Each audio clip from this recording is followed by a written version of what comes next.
मदन मोहन जी भी पहले जयपुर में ही विराजते थे। गोपीनाथ जी, गोविंद देव जी और श्री मदन मोहन जी तीनों जयपुर में ही थे। बहुत ध्यान से सुनिए सब लोग। तो जयपुर के राजा की पुत्री मदन मोहन जी की सेवा करती थी। मदन मोहन जी कोई लाड़ लड़ाती, पूरे दिन उन्हीं को सजाती रहती, उन्हीं का श्रृंगार करती, सेवा करती। राजा स्वयं गोविंद देव जी की सेवा करते और उनकी जो पत्नी थी वो गोपीनाथ जी की, मतलब पूरा परिवार ही तीनों ठाकुर की सेवा करते थे। अलग अलग भवन में, अलग अलग महलों में ठाकुर जी विराज।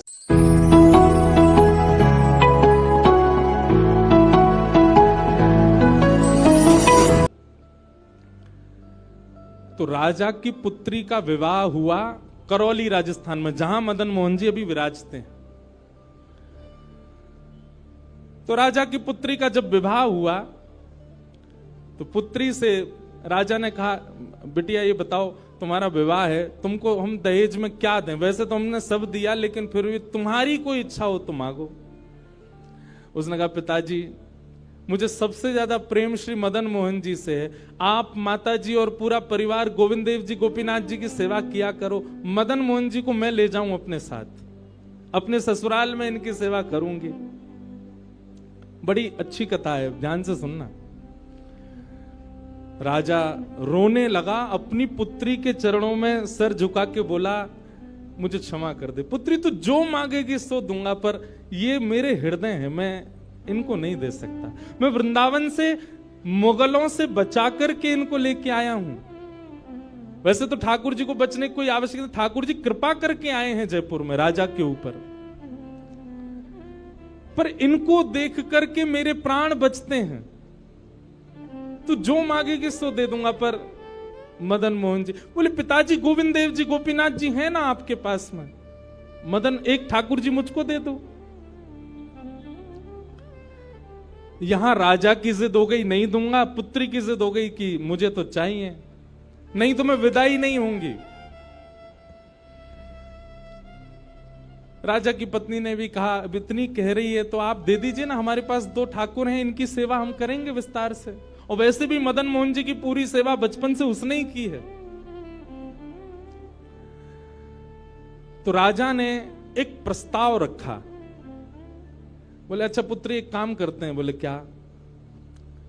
मैं तेरी आंख पे पट्टी बांधूंगा और आंख पे पट्टी बांध करके मदन मोहन जी जैसे 7 स्वरूप तेरे सामने खड़ा करूंगा, जिनमें से 6 स्वरूप जो होंगे वो मैं बनवाऊंगा और 1 स्वरूप वास्तविक मदन मोहन जी होंगे। आंख पे पट्टी बांध करके तुझे स्पर्श करके अगर तूने असली मदन मोहन जी को पहचान लिया तो मैं ये मान जाऊंगा कि तू नहीं, ठाकुर जी तेरे संग जाना चाहते हैं। ठाकुर जी की इच्छा पता चल जाएगी। तो राजकुमारी बोली, ठीक है, आप ये प्रयोजन कीजिए। राजा ने महाराज कारीगरों को बुलवाया और मदन मोहन जी के डिट्टो कॉपी 6 स्वरूप बनवाए और 6 स्वरूप बनवा करके मदन मोहन जी सहित 7 स्वरूपों को खड़ा किया। पुत्री के आंख पर पट्टी बांध दी, एक जैसा इत्र, एक जैसी पोशाक, एक जैसा मुकुट, एक जैसा श्रृंगार, सब कुछ बिल्कुल एक जैसा। और कहा, पुत्री अब तू इनमें से जो 7 में से पहचान लेगी, अगर असली तूने पहचान लिए तो मैं तेरे संग भेज दूंगा। उसने हाँ तो बोल दिया, लेकिन वो कांपने लगी, घबराने लगी।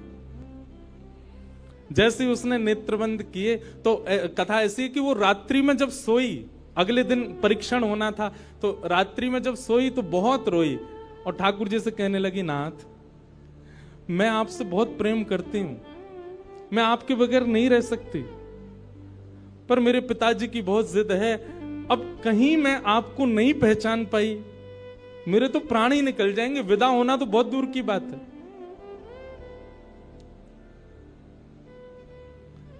रुदन करते करते करते करते, बंधुओं एक मेरी बात बहुत ध्यान से सुनिएगा, कभी ठाकुर जी के विरह में यदि आपके अश्रु नहीं आए हैं ना, तो अभी आप भक्ति के भाव से बहुत दूर हो।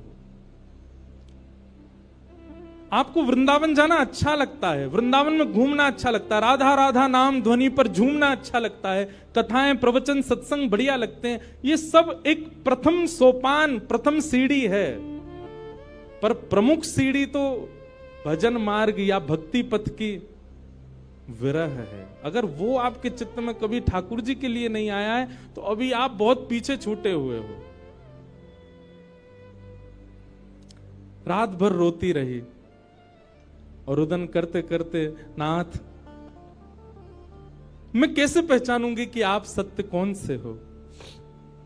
मदन मोहन जी उसके स्वप्न में आ गए और स्वप्न में आकर के बोले, तू चिंता मत करे, तेरो ही मन ना है मोह ले जावे को, मेरो भी मन है रो तेरे संग जावे को।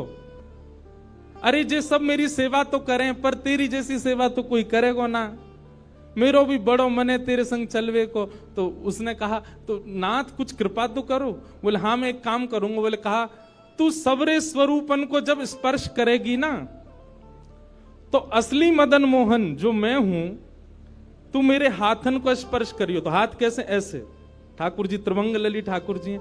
तो ठाकुर जी बोले तू मेरे हाथन को स्पर्श करियो तो जितने मेरे अन्य स्वरूप हैं 6 वो तो ऐसे ही रहेंगे, लेकिन जैसे ही तू वास्तविक मेरे सामने आवेगी सो मैं अपनी इकन्नी उंगली उठा दूंगा, अपनी कोने वाली उंगली उठा दूंगा।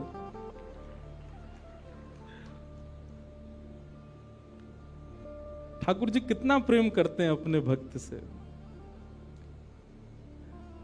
ठाकुर जी बोले मैं अपनी इकन्नी उंगली उठा दूंगा और तू स्पर्श करती करती मेरी जैसे इकन्नी उंगली उठे वाकू पकड़ लियो और तुरंत पिताजी से कह दियो, जय रे मदन मोहन जी, मैं चल दूंगा तेरे संग।